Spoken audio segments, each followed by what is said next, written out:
love how we always start out laughing. This is so good. I felt like I did it too early this time. So, uh, oh Oh my my gosh. God, here we are, Zoe and I back together again, and looking at what's going on and how what we can how Zoe can help us maybe get some deeper insights into some of the powerful energies that are taking place right now. So one of the things that's happening is, and if you're looking in, if you're out under the sky at night, you'll be able to see Venus getting ready to catch up to Jupiter. Sirius isn't too far away. And they're also near another star called Procyon or Procyon. We'll talk a little bit more about that in a moment. But on June 9th, they're going to be exact together. And this is a very special place in the sky. This is happening.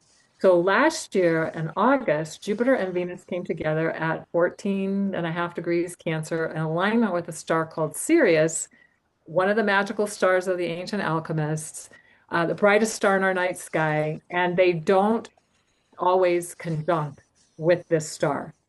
They often conjunct. And in fact, sometimes Jupiter can move through Cancer and Venus never catches up to Jupiter at that time. And so there's sometimes they don't catch up until it's gone on into Leo or something like that. So it was a rare alignment last year. And this year we have them aligning with the star Procyon or Procyon. And Procyon is the Canis Minor or the small dog, and Sirius is in Canis Major, the big dog. And Interesting. so, yeah, and then Procyon or Procyon rises up before Sirius. It's the leading dog star. And also both of those stars are on the outer edge of what we call the sacred hoop of stars. So we have Procyon, we have uh, Sirius, we have Rigel, we have the Pleiades, we have Capella, and we have Castor and Pollux, and that forms the circle of stars. The path of the Oh, planet goes through this circle, and the path of the Milky Way goes through the circle, forming a cross. So it is a sacred hoop with a cross in it. Pretty amazing. And our sun is rising at the center of that cross on the June solstice every year. And the native cultures, especially the Lakota, Dakota people, saw the sacred hoop of stars as very significant and important. And it said, um, and they would say that when planets are passing through this area of the sky, so it enters at 0 degrees, 29 degrees Taurus, 0 degrees Gemini is where the Pleiades is, and about 26 degrees Cancer is where Procyon is, or Procyon. And so, and then the zero Cancer point is at the center point, right near the center point of the group of stars.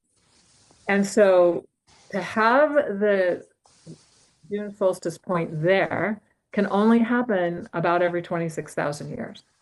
And it's hmm. about 44 years that because it moves 1 degree every 72 years. So 72 years, maybe 1926, it entered the 1 degree mark. In 1998, it was exact, and in 2070, it leaves the 1 degree mark. So we have this 144-year window of the sun Wow. being there every June solstice. Pretty profound. Now we've had Uranus enter, it's now aligned with the Pleiades at 0 Gemini, and the Pleiades are 29 for us, 0 Gemini. And so that can only happen about every 84 years. And it'll be passing through this part of the sky. 7 years in Gemini and another like 5 or 6 years in Cancer before it exits the sacred hoop. We have a Wow. long time of that happening. And then on June 9th, Jupiter at 25 Cancer, Venus at 25 Cancer, 2546, I think is the exact alignment. And they're right on the very edge, getting ready to exit the sacred hoop on the edge of the hoop. And to have this have happen 2 years in a row. So we had the conjunction with Sirius, and then we had the conjunction with Procyon or Procyon, and they don't do this sometimes they don't even conjunct in Cancer. It's like Venus zips by and Jupiter isn't there yet, or Jupiter leaves before Venus gets there, and they meet Leo and not in Cancer. So there's just so many different ways that this can be configured. So we have something extra extraordinary going on right now with this happening, and it's coming up quick, like about a month from now, from the time we're recording. Literally a month. Yeah, a month tomorrow. Yeah. So, and then Jupiter and Venus being square, Eris, the dwarf planet Eris, who's been with Chiron all last year, still pretty close, and they're within 2 minutes of being precisely square. When Venus and Jupiter conjunct, they're within 2 minutes of being precisely square to Eris. Now, Eris, as I've talked about many times and have videos about, and I'll put some info in the show notes for people who are maybe not as familiar, um, is in the very last degrees of Aries, 25 Aries, and she is from the Greek mythology. She is the goddess of chaos and discord. And she was maybe labeled that because she was the uninvited guest. She wasn't invited to the wedding party, and she's really essentially why the Trojan War got started, and that lasted for 12 years, which is like a Jupiter cycle. So interesting. And she was angry. So she kind of got back at everybody, and she created all this chaos and discord as a result. So one of the things that Zoe and I've been talking about is like, what parts of ourselves have we uninvited, or we're not paying attention to, or we're not acknowledging, or we're resisting, or pretending like doesn't exist? And how do we invite these parts back so that they can, because they have stories, they have information, they have insights for us. And again, if we're trying to push something away, we're resisting it. And as Carl Jung said, what we resist persists. And All the time.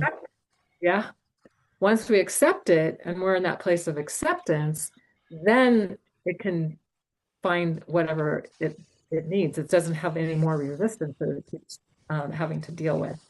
So this is probably something that's lighting me up. One of the most amazing things that have, I'm realizing like, whoa, this has probably not happened in many lifetimes, maybe eons of time, to have this kind of connection between Jupiter and Venus, and also then Eris, who is only in Aries for 120 some years, and then it'll in 20 more years or so, it's going into Taurus, and it won't come back into Aries for almost 500 years, Okay. 400 years. Okay. So this is how rare this is, to have this kind of an alignment taking place.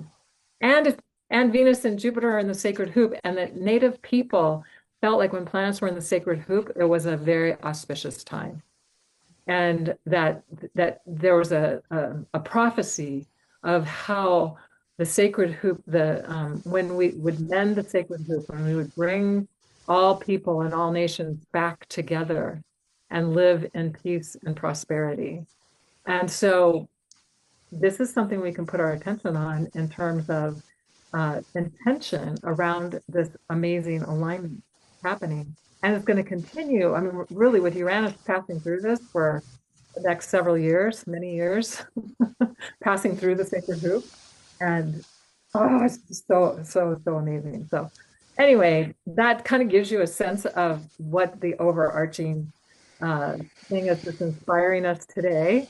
And now I'm going to turn this over to Zoe so she can Yeah. read what this is all about. Yeah, yeah. Well, before we do that, I do have a question for you. So since it stays in Aries for so long, does that mean that in our personal charts we all have Eris in Aries? Yeah. It went in 1922, I think, and I forget the exact date it leaves, but it's 120 years, so it's one I see. 140, 100. like 2048 or something like that. It's going to be in Aries still for a while longer. Uh, Okay. yeah, I have a whole article that has the dates. I just can't remember them right now. I'll put that Okay. in show notes so people can find Yeah. that out. But S- everybody born after 1922, pretty much it did bounce back and forth a little bit there, but it will probably have Eris and Aries. I know I Yes. do. Yeah, I just looked. I have it. That's why I was like, oh, wait a minute. This is interesting.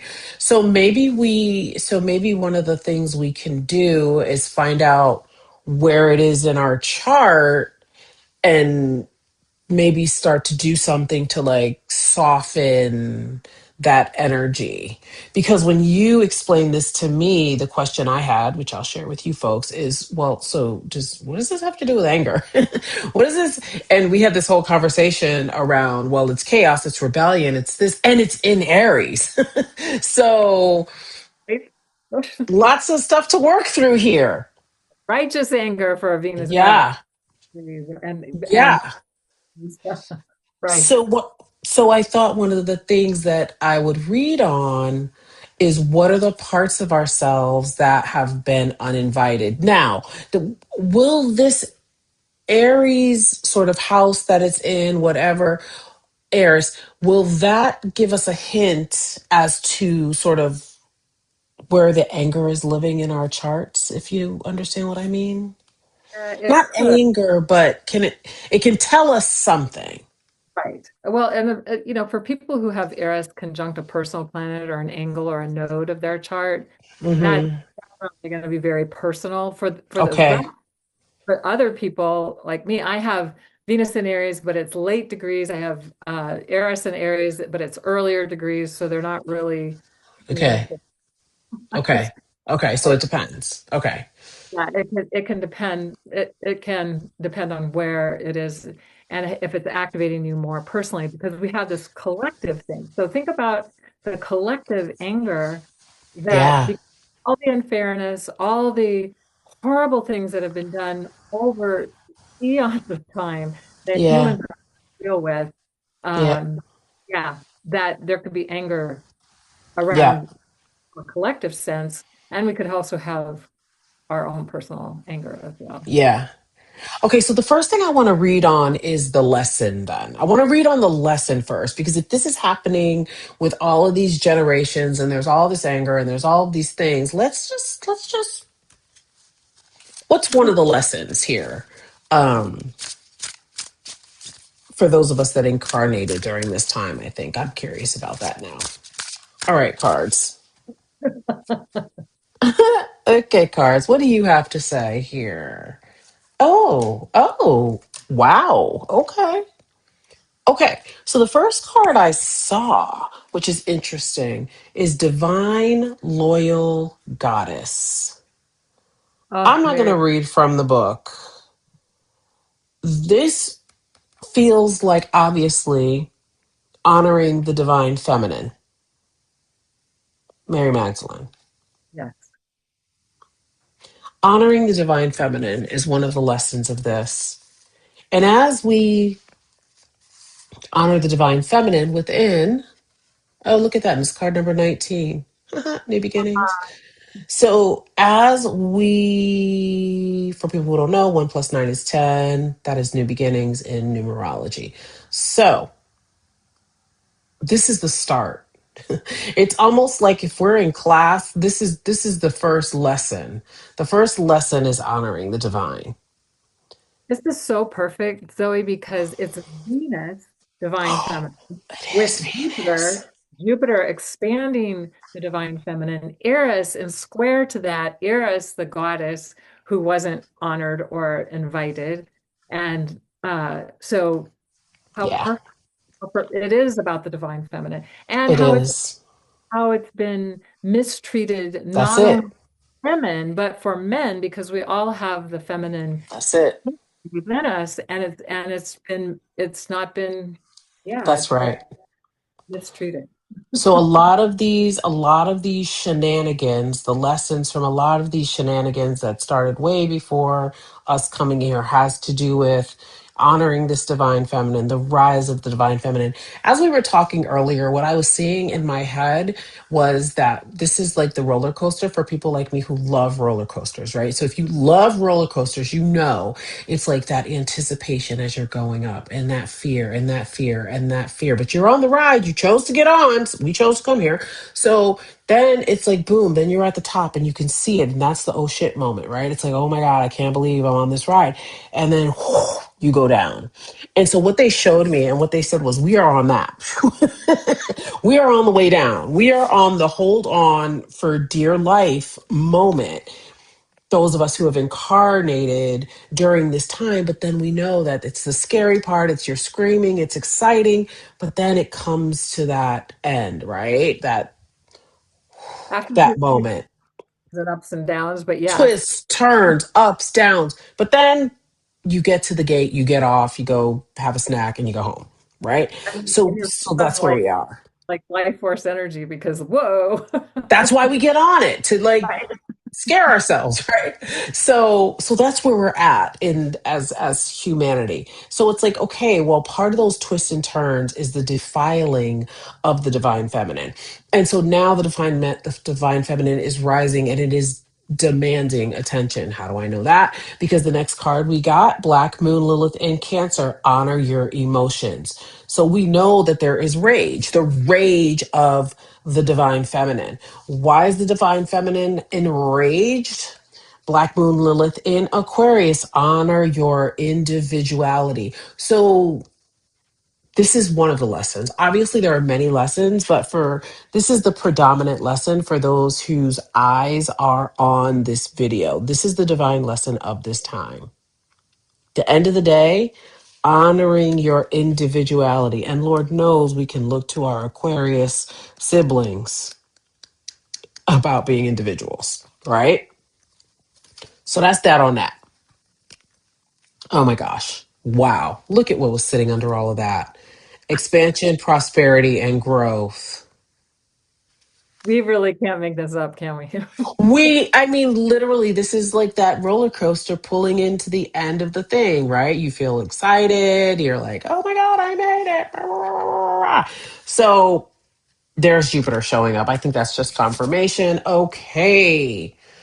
That's the overarching theme. That's the lesson. What parts of ourselves that have been uninvited? Well, I feel like that's that divine feminine. I feel like they already answered that question.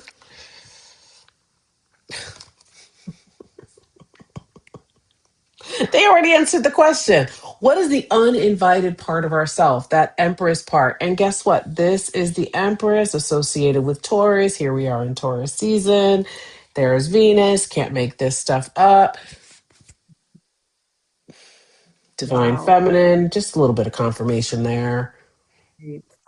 This Right. is the part of ourselves that needs to be not just invited to the table, but needs to be centered at the table. That Empress energy. So, what this means to me is bringing all of the aspects that this Empress embodies. So, we have the wand here, that is life. You can see my notes. We have the signs of the zodiac here. So, what does it say? Giving birth to creation up here.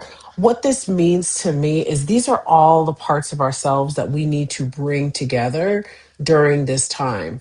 So, our astrological self, our life giving self, strength, and the birth canal. I don't know what that means. Um, oh, flowers are beauty. The wheat is abundance. So, what that means to me is not being selfish with yourself. Okay. This is about abundance. This is Taurus energy. Buy yourself those flowers. Okay. If you pass the store and you see a little bit of perfume you want it, don't talk yourself out of it. All right. Spend some time with yourself. Honor yourself. Love yourself is the message that I am getting during this time. One of the things I had typed, how can women identified people take their power back? Boom, here's the Empress. I love what you're saying too, because I feel like the Taurian mysteries are all around the idea of sacred pleasure. the pleasure paradigm. So we have lived in a paradigm that where our greatest lessons have come from pain, and somehow we've accepted that. And but what we have the opportunity to do now is to shift that so that our greatest lessons come from pleasure. And And how do we receive the that's, pleasure and the you took the beauty? words. Oh, good. You took the words right out of my mouth. I literally was just going to say that about receiving. Yes. Yeah, because if we're not open to receive pleasure, then we're not going to receive it. I mean, it might be there for us, but we're not receiving it. So, Yeah, I love that. And then the other question I had was about what to do with the anger. What to do with the anger. Oh, okay. So we got watermelon tourmaline, which I love. Watermelon tourmaline is all about love, balance, and clarity. And the question was what to do with anger. So for me here, I'm not going to talk about love or balance. I'm going to talk about clarity because what I'm feeling is first we need to get, yep, crystal clear. There's the yes there on what we're angry about. And isn't it interesting that we got the Six of Pentacles in reverse? Inequality, extortion, selfishness, debt. We need to get clear for ourselves. There's a various and sundry things to be angry about, but we need to get clear about what it is we are angry about, and then we can set about the job of balancing it out and like and flooding it with love. yes, love And and the acceptance, because when we're no longer in resistance, then it will be what it needs to be. And yeah, the love of the self. So yeah, not victimizing ourselves, learning to love ourselves, not starving ourselves, being like a Taurus and feeding ourselves. All right, watermelon tourmaline can help with that. It also resonates to the sign of Gemini and Virgo, the planets Venus and Saturn, which I think are very interesting. Venus and Saturn, the benefic and the malevolent, right? It's well, very interesting. yeah, I think we need to move away from I knew those. you were going to say that. Go ahead, go ahead. Well, I can't help myself. I know. Go ahead, go ahead. Uh, I will just say Jupiter can be very challenging because it's very expansive and you can get too much. And Saturn is about structure and form, and we need structure and form to live our We life. do. We do. And so that neither are good or bad. They can sometimes we can feel too limited by the structures we have around us, and that doesn't feel good. And or we are too expanded, and that doesn't feel good. So they both have their their gifts and their Yes. challenges. Yeah, Yeah. I agree. I mean, Libra, Sun, Capricorn rising. So yes, I get it. So we have relationships are the currency of life, and watermelon tourmaline raises awareness of soul agreements and your impact on other people's lives. Remember, we chose to get on this roller coaster, right? This crystal is supercharged to activate the heart chakra, creating a divine connection between you and your higher self. Like the watermelon, it teaches you to enjoy the sweetness of life. Remember, the good things often take time to ripen. Watermelon tourmaline balances masculine and feminine energies, connecting you to your heart chakra, both physical and spiritual aspects of yourself. And I can't think of a more Taurian fruit than a watermelon. Give me the juice, give me the sweetness, nourish me, give me the wateriness of it all, Mhm. right? And it just so happens that in the Venus cycle, Venus is getting ready to conjunct the moon on May 18th, and Okay. that's going to be the heart chakra gate. So she's reclaiming a healthy heart chakra. She's like Mm-hmm. in the cycle that we're currently in, she has let go of all the distortions that were connected to the heart, and now she's ready to reclaim. So this is perfect. So It's perfect. perfect. It's so perfect. So that's how we deal with the anger. The last card I'll pull, which is so interesting, is Hathor. But Ah, in reverse, which I think is interesting because what I'm feeling here is coming out of the head and coming into the heart because it was in reverse. So it's a new kind of intelligence, and art it's and that heart intelligence. love it. It's the heart intelligence. And then again, this is just more Taurus energy. I mean, obviously, boom, boom, boom, boom. Clearly. Yeah, it's just more Taurian energy. They just want to drive it home. We know what we're talking about. So And that's what I also have. horns of Hmm. the bull with the sun between the Yeah. horns and on Hathor's heads. And it could Yep. be a full moon or it could be the sun, but it's usually Sure. considered a solar disk. But the sun is currently getting ready to move in at the June solstice, getting ready to move into the horns of the bull. It's going to take time, but that was one of the ways they knew. Like if there was a crescent moon that showed up between the horns of the bull after a solstice or equinox or something, they knew it was a turning of an age at that time. So that's part of what that symbolism represents. Yeah, and it's also about pleasure as well. Yeah, of course. Mm-hmm. Mm-hmm. Yeah, and then we have card number 14, which 1 + 4 is 5, and 5 is freedom in numerology. So boom. That's it. I think That's I it. think I think we figured it out. Yeah. Hope Always. everybody feels inspired by this. Yeah. Go out and see Venus and Jupiter as they're getting closer and closer. And if you can see them on the 9th, see them at their closest on the 9th of June 9th. Okay. All Okay. right. Mm-hmm. Yeah. All So, right. Zoe, that was brilliant. It was great. I How's can't our, I can't believe Hathor showed up, or Hator as they say in this book. I cannot believe that she showed up. I know, That she's is, amazing, I mean, it's just wild. right? Like the Venus energy is off the charts. So off the charts. Well, she is meeting with Jupiter, so of course Yeah. it's being amplified and expanded. Yeah. Yes. So Good thank you, stuff. thank you. Um, Yeah. hopefully everybody is inspired by this and through our intention and attention, we can heal these wounds and transform this world into a much more pleasurable place to be. Yeah, for sure. Totally agree. Any last words? Um, have fun. I love that. Find Okay. some ways to have fun. We'll see you next month. All right. All right. Bye, everybody.